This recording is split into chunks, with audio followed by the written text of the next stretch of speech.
Now it's time to dive into potentially MICK Cronin's biggest blunder, all right? A divorce that has been so devastating, UCLA might just fall short of the huge expectations placed on him by everybody, including myself, because UCLA couldn't make nice with ADAY MARA and keep him in a UCLA uniform. And whether it's what were the rumored demands in the offseason by a Bro Report and MICK Cronin not liking ADAY's part of the story. Clearly, there's some fault on both sides. And I think the most important thing, Michigan, with Dusty May as coach, is the best factory for a big man, an old school 7-foot big man with European capabilities, throwing the ball, ability to stretch the floor. He is a good fit with Michigan. Better so than I think with MICK Cronin as coach. But UCLA desperately needed that presence of ADAY MARA in the paint. With the lack of a perimeter defender, UCLA has showcased the inability to go out, close out on threes like they did versus West Georgia. They got eaten up alive in the post against Eastern Washington. You're telling me a 7-3 center in the paint wouldn't have shored up some of those issues? Oh, is he a guy that can't play every minute? Well, let's go tell you and change that narrative about ADAY right now. Michigan, who is 2-0, had a surprise test in a neutral site game against Wake Forest where they went down to the wire, beat them by a point in overtime.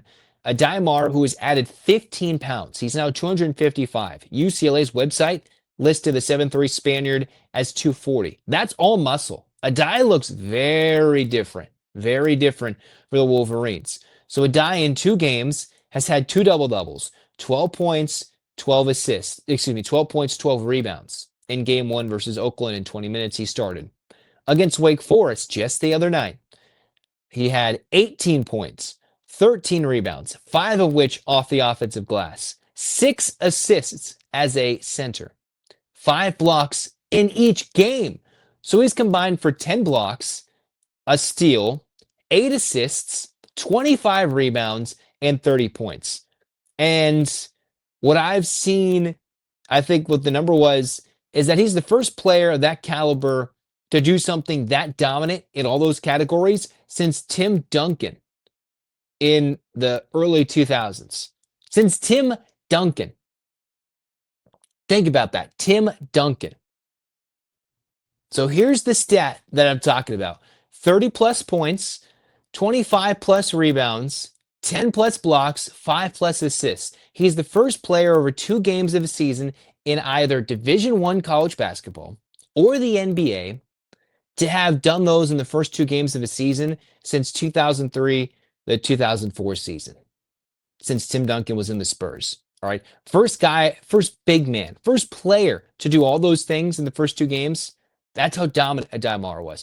And you know, the funny thing is, mind you, Michigan just went overtime versus Wake Forest. You're like, Zach, no, ADAY probably did that with limited ability to play minutes, right? He played 20 minutes in a win versus Oakland in opening night.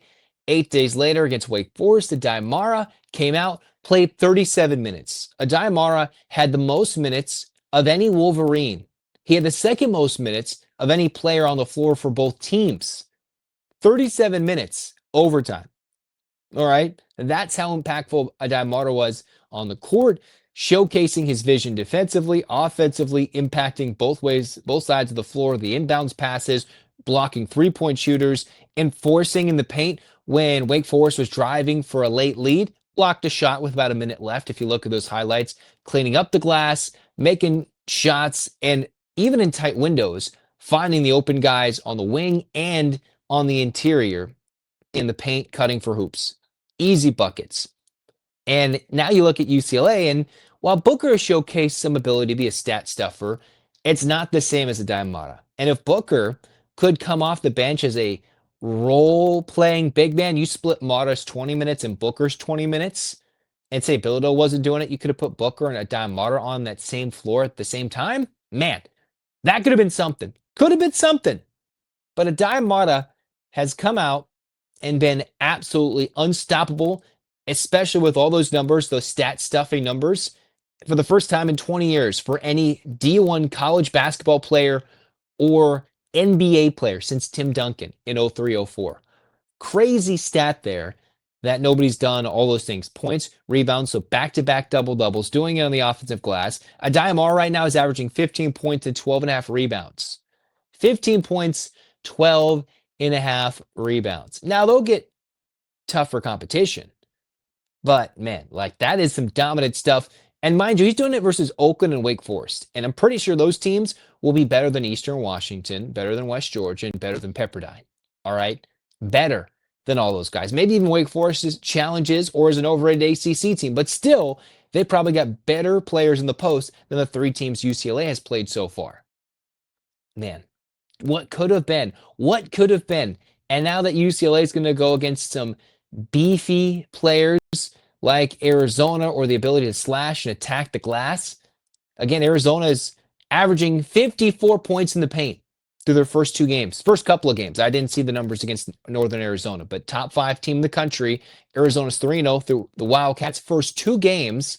They had averaged 54 points in the paint. Utah Tech and a win against then number 3 Florida. And you're telling me if UCLA didn't have a 7-3 center to affect things offensively, defensively, rebounding, UCLA can't rebound. But imagine if those balls didn't go to the guards and they were just getting palmed by a 7-3 center. I mean, goodness gracious, what a fumble by UCLA. And that's the way it looks in the first two games of this season. Maybe Booker develops, but even then, if you had Mata on this team with Booker, with the Donovan Dents of the world, UCLA would be guaranteed the Final Four, I think. If they had all that together, guaranteed. And I still think UCLA has a high ceiling.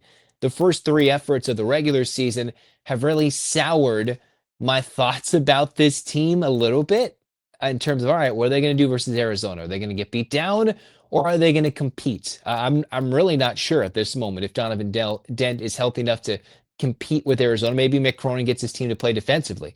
But what could shore up the defensive issues?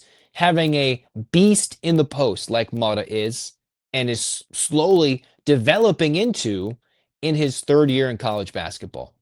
The unfortunate thing is MICK CRONIN worked so hard to bring him over from Zaragoza from Spain, having to fight through to get him into school, to get him eligible by the start of his freshman year, get through the sickness, the injury, the lack of strength, and it's going to be Michigan that reaps the rewards of ADAY MARA's growth and development into what can be a college basketball star. I'm not going to go superstar. He's not at Zach Edey lengths just yet, but he's a guy that can maybe put in easy buckets and compete with some of the game's best big men in the sport right now. And that's what UCLA is missing. Kind of the heart and soul, the funny, goofy Giants. And now maybe some of those rumors of him being like, yeah, I want to go to Spain are true. Although ADAY MARA has come out and said, what's true about all that? It's just unfortunate that UCLA, through 3 games, seems to be lacking something. Well, right now he's wearing a Michigan Wolverine jersey when he should have been in the Bruins blue and gold.